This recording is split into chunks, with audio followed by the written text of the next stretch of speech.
Hello everyone. আচ্ছা, একটা question তোমাদের জন্য।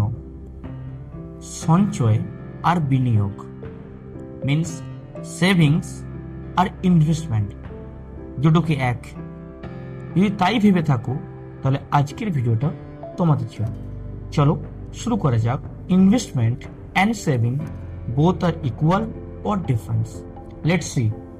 ফর এক্সাম্পল, তোমার কাছে 1,000 টাকা আছে। তুমি কি করলে? এই 1,000 টাকা ব্যাংকে জমা দিলে। তোমার যেই ব্যাংকের অ্যাকাউন্ট থাক তুমি জমা দিলে। ব্যাংকে যখন তুমি টাকা জমা দিয়েছো, তোমার টাকাটা যেমন নিরাপদ, তার সাথে তোমার ইন্টারেস্টও তুমি কম পাবে, মানে ধীরে ধীরে বাড়বে। তুমি সেখানে এফডিও করতে পারো, সেখানে তুমি আরডিও করতে পারো, ইভেন সেখানে ইন্স্যুরেন্সও অনেক হয়, কিন্তু তার ইন্টারেস্টটা অনেক কম হয়। নাও আবার সেকেন্ড অপশন, তোমার কাছে 1,000 টাকা আছে। তুমি কি করলে? তোমার কাছে কোনো বিজনেস প্ল্যান আছে, তুমি সেটা শুরু করতে পারো। এবার তুমি বলবে 1,000 টাকা কি বিজনেস? দেখো, 1,000 টাকার বিজনেস ঠিক হয় না। জাস্ট আমি আপনাকে এক্সাম্পল বলছি যে তোমার টাকাটা তুমি ব্যাংকে জমা না দিয়ে তুমি যদি অন্যভাবে ইউজ করতে পারো, সেটাও তোমার কাছে অপশন থাকবে। তো তুমি কি করলে? ওই 1,000 টাকা বা ওই সামথিং কিছু রুপিস দিয়ে তুমি কোনো বিজনেস ওপেন করতে পারো।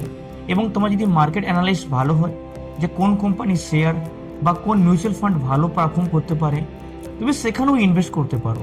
তখন তুমি সেখান থেকে বেশি রিটার্ন পেতে পারো। তাহলে সঞ্চয় যদি তুমি করতে চাও তাহলে তোমাকে সেভিং করতে হবে, সেখানে ইন্টারেস্ট কম আসে। এবং তুমি যদি ইনভেস্ট করো, মানে যদি বিনিয়োগ করো, সেখানে ইন্টারেস্ট বেশি আসতে পারে। এবার কোশ্চেন হচ্ছে, তাহলে কি আমি সমস্ত টাকাকে বিনিয়োগ করব বেশি পাওয়ার জন্য? না। অ্যাজ এ স্মার্ট পিপল তোমাকে কি করতে হবে? কিছু টাকা তুমি সেভিংস করলে এবং কিছু টাকা তুমি বিনিয়োগ করলে, মানে ইনভেস্ট করলে। তো সব টাকাকে ব্যাংকে না জমা দিয়ে ব্যাংকের সাথে আরো কিছু অপশন তৈরি করো যে কোথায় টাকা রাখলে আমার টাকাটা হয়তো আমি বেশি রিটার্ন বা বেশি ওখান থেকে পারফর্ম করতে পারি।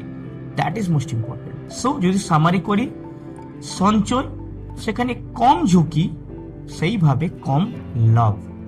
আর যদি বিনিয়োগ করো বা ইনভেস্ট করো, বেশি ঝুঁকি কিন্তু সেখানে বেশি লাভেরও সম্ভাবনা আছে। এবার ডিপেন্ড করছে তোমার উপরে যে তোমার কাছে যে টাকাটা আছে সেই টাকাটা তুমি কিভাবে ইউজ করছো for your future. So as per data is very important information. যদি তোমার জরুরি প্রয়োজনে টাকা রাখতে চাও তাহলে সেটাকে সঞ্চয় করো এবং ভবিষ্যতের সম্পদের জন্য বিনিয়োগ করো। তো যেখানে জরুরি সেখানে সঞ্চয়, যেখানে ভবিষ্যতের প্রচুর সম্পদ সেখানে বিনিয়োগ। আশা করি বুঝতে পারলে what is a major difference savings and investment. যদি ভালো লেগে থাকে অবশ্যই লাইক, সাবস্ক্রাইব অ্যান্ড কমেন্ট করবে। So please my dear friend, comment in our comment box. Thank you so much. জয় হিন্দ।